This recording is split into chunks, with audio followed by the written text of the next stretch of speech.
Okay, so last time we discussed the term electrolysis. Electrolysis is what? You are having an electrolyte with you.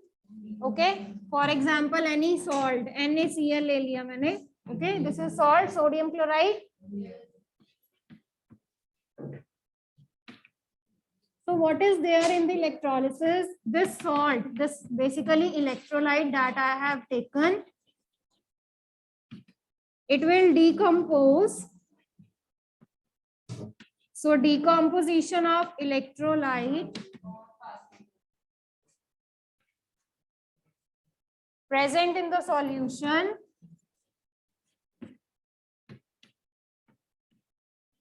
कब decompose करेगा? जब मैं उसमें से क्या पास करूंगी? On passing electric current. Okay, so NaCl it will get converted into, किस किस में चेंज हो जाएगा? Na positive and Cl negative. Okay, so this is called as electrolysis method, where the electrolyte it will decompose to give the cations and the anions. Okay, next term is voltmeter. Write down. Voltmeter और इसको क्या कहते हैं? Electrolytic cell और electrolytic cell. voltmeter or electrolytic cell. Write down. It can be in the form of glass or a plastic container. So a glass or plastic container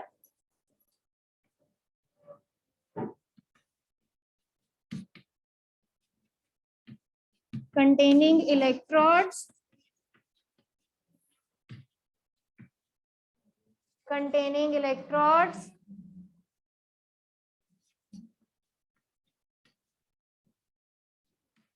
and electrolyte.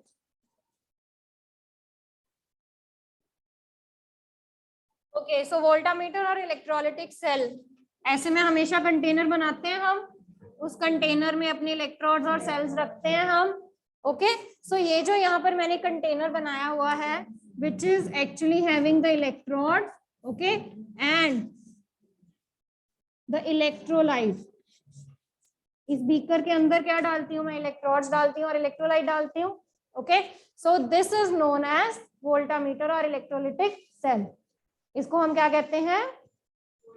Voltameter और electrolytic cell. Okay, तो that means इस voltameter के अंदर जो है वो कौन सा प्रोसेस होता है? इलेक्ट्रोलिसिस का process. Okay, so electrolysis process is there inside the electrolytic cell. Okay, and in this case किस एनर्जी का चेंज हो रहा है बेटा? कौन सी एनर्जी किस में कन्वर्ट हो रही है? इलेक्ट्रिकल. हाँ जी, किस एनर्जी का चेंज हो रहा है? कविश बोलो जल्दी. इलेक्ट्रिक एनर्जी किस में चेंज हो रही है? Chemical energy. ठीक है, तो आपकी इलेक्ट्रिसिटी के कारण क्या हो रहा है? एक केमिकल रिएक्शन हो रहा है.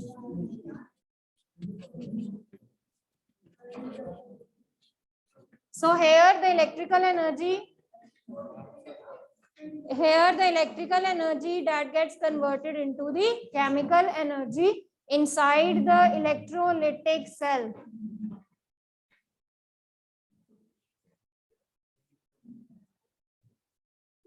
हाँ जी, क्लियर बेटा? चलिए, write down the next one.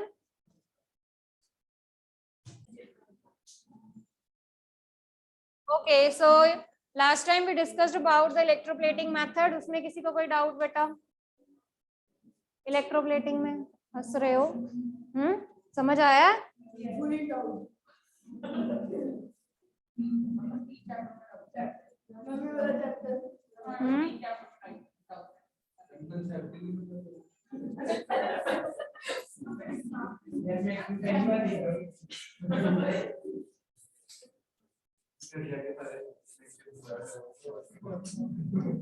Now Now what you want to repeat electroplating or should I move to the application part?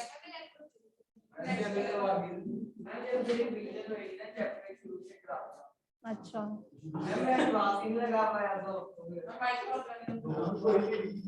अब बताओ मुझे क्या करूं, मैं इलेक्ट्रोप्लेटिंग एक्सप्लेन करूं क्या application?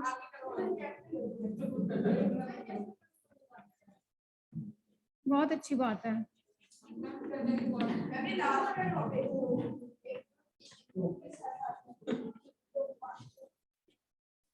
Okay, applications of electroplating, uses of electroplating.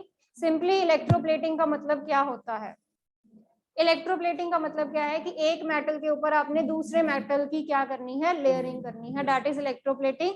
Now here we are using the electric current, ठीक है, with the help of electricity, with the help of electric current हम क्या कर रहे हैं, एक मेटल के ऊपर दूसरे मेटल की प्लेटिंग कर रहे हैं। Okay, the first thing you have already studied in your 7th chapter when we talked about the plating of the zinc on the iron, की थी हमने कि आयरन ऑब्जेक्ट्स को रस्टिंग से बचाने के लिए हम क्या करते हैं,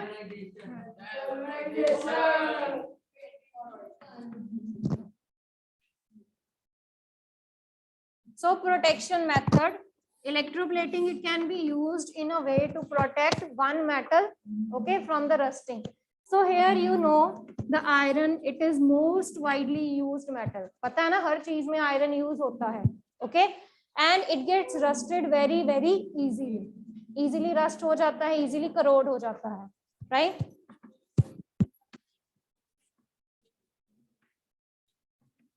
So what we can do in order to protect the iron, we can coat a layer of zinc. Okay, हम आयरन के ऊपर क्या कर सकते हैं, एक जिंक की लेयर को कोट कर सकते हैं, and this process is known as galvanization. Okay, so this is the one way by which we can protect the iron from the rusting or corrosion part. Okay, write down the next thing, the tin cans. देखें आप सबने tin cans, जो Coke Pepsi के cans आते हैं, they are of the tin cans. Okay, again here the in order to protect the iron, okay, iron from rusting or iron it reacts with the substances. तो यहाँ पर जो हम tin लेते हैं, tin it don't react easily, ठीक है, जो आपका टिन है वो चीजों के साथ जल्दी रिएक्ट नहीं करता है, इसीलिए हम क्या करते हैं, जो कैन्स हैं आपके which are actually made of iron, इनके ऊपर हम कौन सी कोटिंग कर देते हैं, टिन की। Okay, by doing the coating of the tin, tin जो है वो आपके फूड सब्सटेंसेस के साथ या नॉर्मल सब्सटेंसेस के साथ जल्दी रिएक्ट नहीं करता। Okay, and also it protects the iron from the reaction with the substances. Iron जल्दी करोड हो जाता है ना वाटर के साथ, मॉइस्चर के साथ। ओके, तो हेयर हम क्या करते हैं, हम इन कैंस के ऊपर टिन की कोटिंग कर देते हैं, जिससे जो आपका टिन है वो जल्दी रस्ट नहीं होता है। ओके, तो iron being you can say cheap है, सस्ता है, ओके, तो उसके ऊपर हम मेटल्स की क्या कर सकते हैं, कोटिंग कर सकते हैं।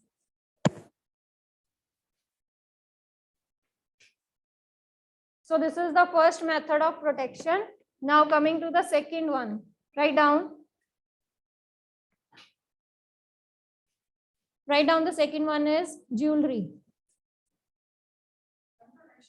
प्रोटेक्शन के बाद अब नेक्स्ट है, प्रोटेक्शन में हमने 2 केसेस कर लिए हैं ना, अब प्रोटेक्शन के बाद हम नेक्स्ट करेंगे एप्लीकेशंस में ही। तो यानी कि आपके पास 2 एप्लीकेशंस आ चुकी हैं प्रोटेक्शन में, एक प्रोटेक्शन में इसकी आयरन की with the zinc and second iron की विद द टिन। तो दोनों के यूजेस अलग अलग हैं। The second one is jewelry, ornaments, कुछ भी आप लिख सकते हो। So you know the jewelry pieces, they are actually coated with the gold and the silver article. Okay, तो जो गोल्ड है और जो सिल्वर है, they are very very costly, you know. तो जो आपके आर्टिफिशियल ज्वेलरीज होती हैं, ओके, उन पे क्या की जाती है, very very thin layer of gold and silver that is electroplated on them. right? So in this way the jewelries they can be made by the plating of gold and silver on them. या उसके अलावा भी it depends on the quantity of the gold that they are using. ठीक है, तो जो आपके less expensive metals होते हैं उनके ऊपर गोल्ड या सिल्वर की क्या कर दी जाती है, इलेक्ट्रोप्लेटिंग कर दी जाती है. Next write down the third one,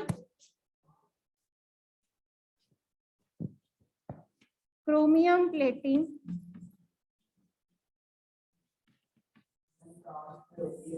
cars हो गए, ठीक है, जो आपके बाथ ट्यूब टब्स होते हैं, ठीक है, उनके किचन वेयर जो होते हैं आप देखते हो बहुत शाइनी शाइनी अपीयरेंस होती है ना उनकी, तो वहां पर उनको की जाती है. ठीक है, क्रोमियम प्लेटिंग में what we will be discussing here, the chromium is an expensive metal firstly,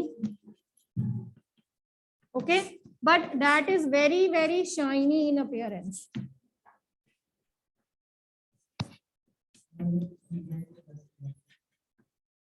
rust free होता है, ओके. शाइनी अपीयरेंस का मतलब क्या है कि लस्ट्रस होता है, बहुत ज्यादा शाइन करता है, so that can be easily used, but due to its expensive nature, ठीक है, क्योंकि ये मेटल जो है वो ज्यादा एक्सपेंसिव होता है, इसीलिए हम पूरे का पूरा सब्सटेंस जो है वो क्रोमियम का नहीं ले सकते, right. So what we do is कि हम नॉर्मल जो हमारे चीप मेटल्स होते हैं या आयरन के आर्टिकल्स होते हैं उनके ऊपर क्या कर देते हैं, क्रोमियम की प्लेटिंग कर देते हैं, जिससे उन आर्टिकल्स के ऊपर जो है वो शाइनी अपीयरेंस आ जाती है. ओके, जिसकी मर्जी कर सकते हैं यहाँ पर क्योंकि हम क्रोमियम की बात कर रहे हैं. So write down, chromium plating is done on many objects like car parts, तो कार के पार्ट्स पे आप कर सकते हो क्रोमियम की plating, kitchen wares, bath taps, kitchen wares, bath taps, gas Berners,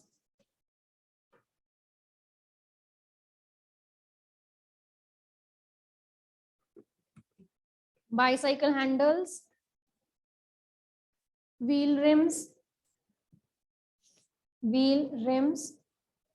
etc. Okay, so as I already told you कि बहुत ज्यादा ये एक्सपेंसिव होता है, but it is shiny in appearance, corrode नहीं होता है इजीली, राइट. तो रस्ट फ्री है ये, सो that can be easily used. Okay, now what about the waste that is being generated in the electroplating process? आपको क्या लगता है वो वेस्ट होगा इलेक्ट्रोप्लेटिंग के प्रोसेस में, जो भी चीजें डिस्कार्ड की जाती हैं, are they harmful to the environment और not? Why they are harmful बेटा? केमिकल इलेक्ट्रिक एनर्जी से केमिकल एनर्जी में फॉर्म हो जाता है, तो उससे वो हार्मफुल बनता है. Many harmful chemicals they are released in this process, plus your salts that you are actually using, they can be of acidic and basic nature. If they are of highly acidic nature, they can harm. Okay, तो अगर आप उनको water bodies में throw करोगे तो aquatic plants को harm करेंगे, as it is कहीं पे थ्रो करोगे तो वो इन्वायरमेंट को हार्म करेंगे. Okay, so you should be very careful about the disposal methods. आप ये कर सकते हो, उनको न्यूट्रल सॉल्ट्स में कन्वर्ट कर सकते हो जो एसिडिक और बेसिक सॉल्ट्स होते हैं आपके, ठीक है. तो उनकी हैंडलिंग हमने केयरफुल करनी है. Okay, so their handling should be in a very careful way. Okay, so proper guidelines should be followed for their disposal methods. With this your chapter is complete.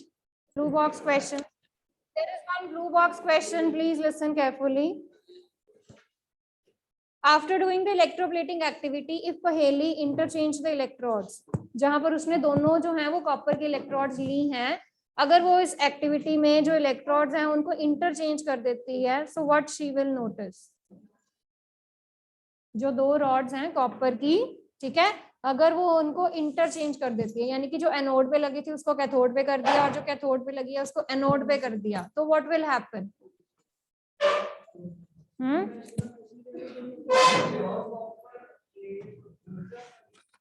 हम प्योर और impure की नहीं बात कर रहे हैं, हम यहाँ पे डेपोजिशन की ही बात कर रहे हैं, सिंपल. हाँ जी बोलो, क्या इफेक्ट होगा जी? दोनों है तो कॉपर की, बट जो एनोड पे कनेक्टेड है वो क्या कर जाएगी, वो इलेक्ट्रोप्लेट हो जाएगी जो कैथोड पे है. समझ रहे हो कि नहीं? यहाँ पर जो आपकी इलेक्ट्रोड है that is actually present on the anode side. जब हमने इलेक्ट्रोप्लेटिंग का मेथड किया था तो मैंने आपको बताया था कि ये वाली जो रॉड है, ठीक है, वो यहाँ पर करोड होनी शुरू होगी and it will start depositing on this electrode. कवेश,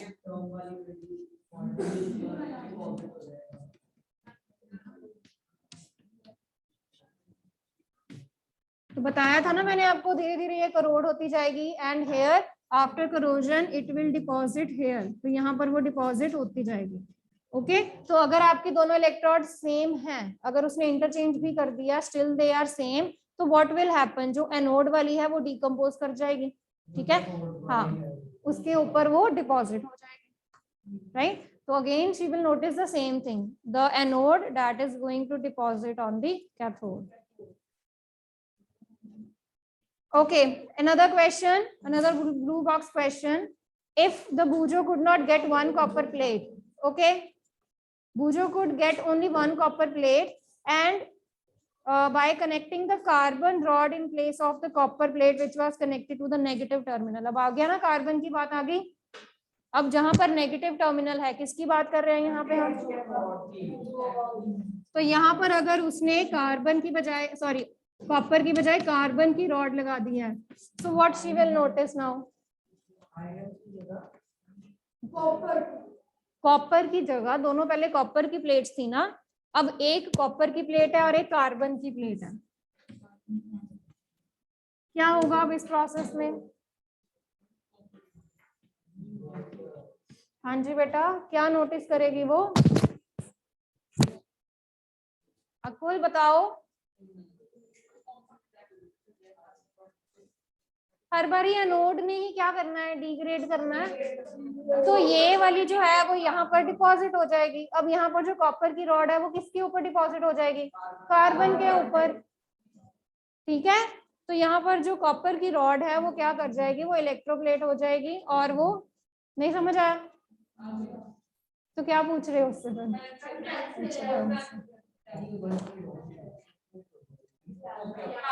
You have to remember this thing, the thing that is connected to the anode it will get degraded, वो हमेशा इलेक्ट्रोप्लेट होगी, ये आपने याद रखना, कोई भी हो, ठीक है।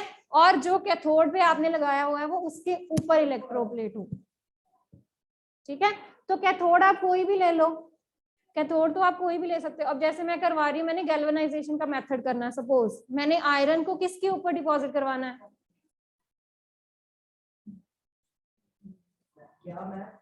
अगर मैंने गैल्वेनाइजेशन का मेथड करना है, किस किस की कोटिंग होगी, आयरन के ऊपर जिंक की कोटिंग होगी, ठीक है। What I have said, iron will be coated bye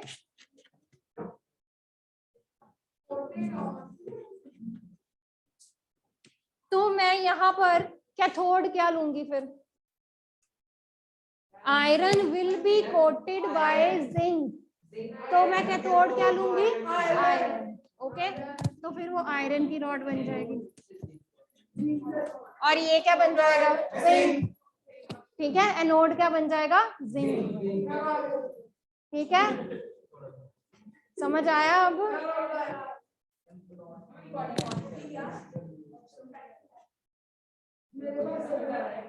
चलो let's move to the NCERT question answers now. हाँ जी, नहीं, ये वाले टेस्ट का इस वीक है, ट्यूसडे, कल नहीं,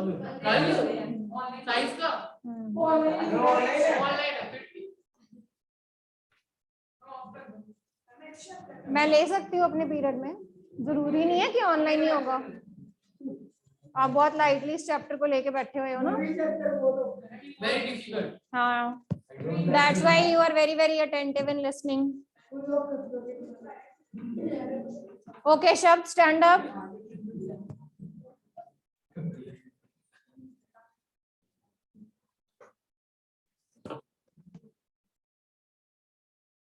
Okay, fill in the blanks.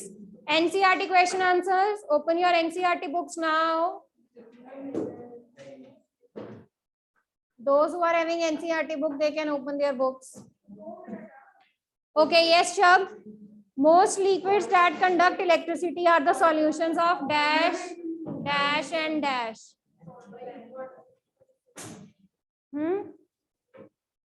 जो सॉल्यूशन कंडक्टिंग होते हैं वो किस किस के होते हैं? They are the solutions of acid, bases and salts. आपको बताया था मैंने 3 substances they can be used for the conducting nature: acids, salts and bases. Very good. Sit down. Sit down. Kavish, stand up. Stand up. The passage of electric current through a solution causes dash effects.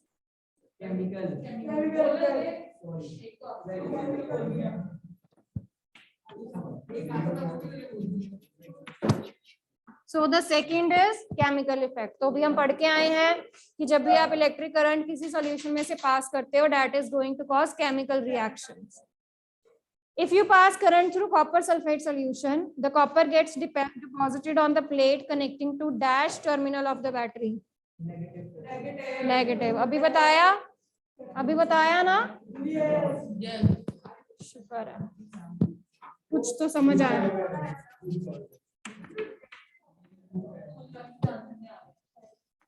Kavish बैठ जाओ बेटा.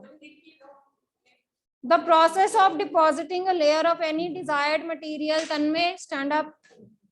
The process of depositing a layer of any desired material on another material by means of electricity is called?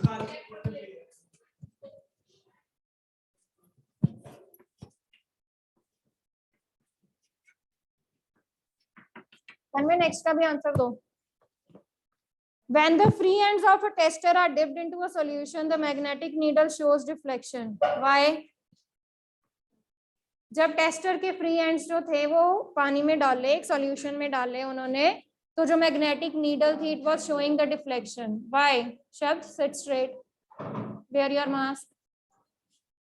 हाँ जी तन्मय बोलो. कौन से charges?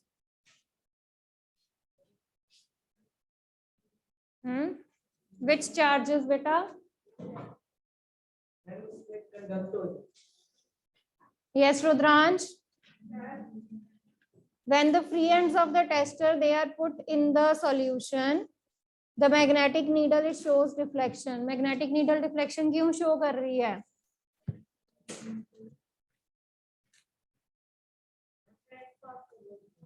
Current कैसे पास करेगा या क्यों पास कर रहा है? हाँ जी राघव बोलो. अकुल नहीं, वीक और उसकी तो बात ही नहीं हो रही है.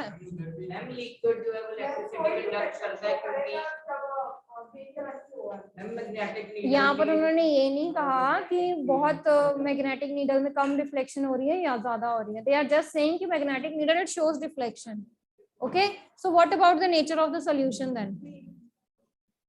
लिक्विड जो ma'am electricity conduct, the liquid conducts the electricity and the needle being magnetic, it creates a magnetic field around itself, so it reflects and shows the direction. So you have already studied. Firstly, if I talk about the solution, अगर मैं यहाँ पर solution की बात करूँ तो solution जो है वो सबसे पहले हमारा conducting है. Okay, the solution it can undergo the process of electrolysis where the solution it will decompose to give the required number of ions. आपके पास positive and negative ions आ रहे हैं. ठीक है, तो first thing हमने ये बतानी है कि solution जो है वो conducting है. Sit down both of you. The second thing, how the magnetic needle is actually showing the deflection. Here we are concerned with the magnetic effects of the current. So whenever the current it passes through the circuit, the needle it will get magnetized. Okay, so the magnetic effect due to magnetization of that substance, तो जो आपकी magnetic compass है वो क्या show कर रही है? Deflection show कर रही है. पढ़ के आए ना हम 7th चैप्टर में भी आपको करवाया था कि जब इलेक्ट्रिक करंट फ्लो करता है तो जो सब्सटेंसेस हैं वो क्या हो जाती हैं? मैग्नेटाइज्ड हो जाती हैं, मैग्नेटिक बिहेवियर शो करती हैं. and they can behave as an electromagnet. ठीक है? किसके ऊपर? हम यहाँ पर सब्सटेंस की बात कर रहे हैं कि उसमें वीकली मैग्नेटिज्म आता है। वो मैग्नेटिज्म कब आता है? जब आप उसमें से क्या पास करवाते हो? इलेक्ट्रिक करंट पास करवाते हो। तो करंट के कारण क्या होता है? वो सब्सटेंस मैग्नेटाइज्ड हो जाती है। And if the substance get magnetized, then that means it can show the deflection on the magnetic compass. ठीक है? तो यहाँ पर आपने दो चीजें बतानी हैं। तो first one is that the solution is conducting in nature, so that's why the electric current can flow through it, and due to the passage of electric current the substance will get magnetized, okay, or it will produce the magnetic effects of current, so due to which the magnetic needle will show the deflection. ठीक है?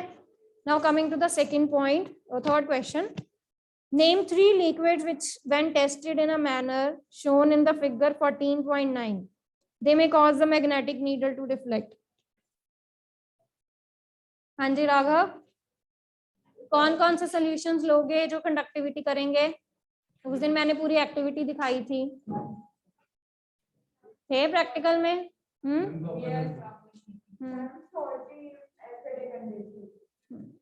Solutions बताओ। Lemon juice, okay, और acetic acid, vinegar और hydrochloric acid, sodium hydroxide, tap water, distilled water with salt, okay, distilled water जिसमें आपने क्या add किया हो? Salt. So all these substances they can conduct the electricity very well. Tap water ले सकते हो आप, okay? चलो. Yes, Ishan, stand up. The bulb does not glow in the setup. List the possible reasons. Bulb जो है वो glow नहीं किया, क्या क्या रीजंस हो सकते हैं? Okay, the conductivity very low. Weak current it passes through the circuit. Okay, first reason is weak current. Second, Ishan, Ishan बोल ले। हाँ जी।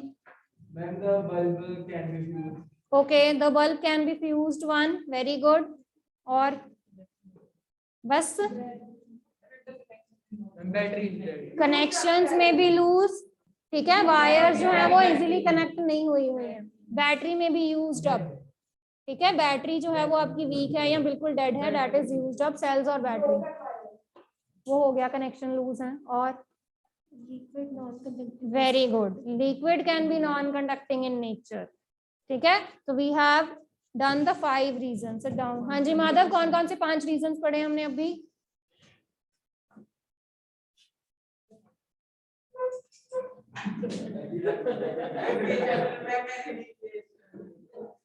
मैंने अभी क्वेश्चन उससे करवाया बेटा, आंसर उसने बोलने हैं अभी।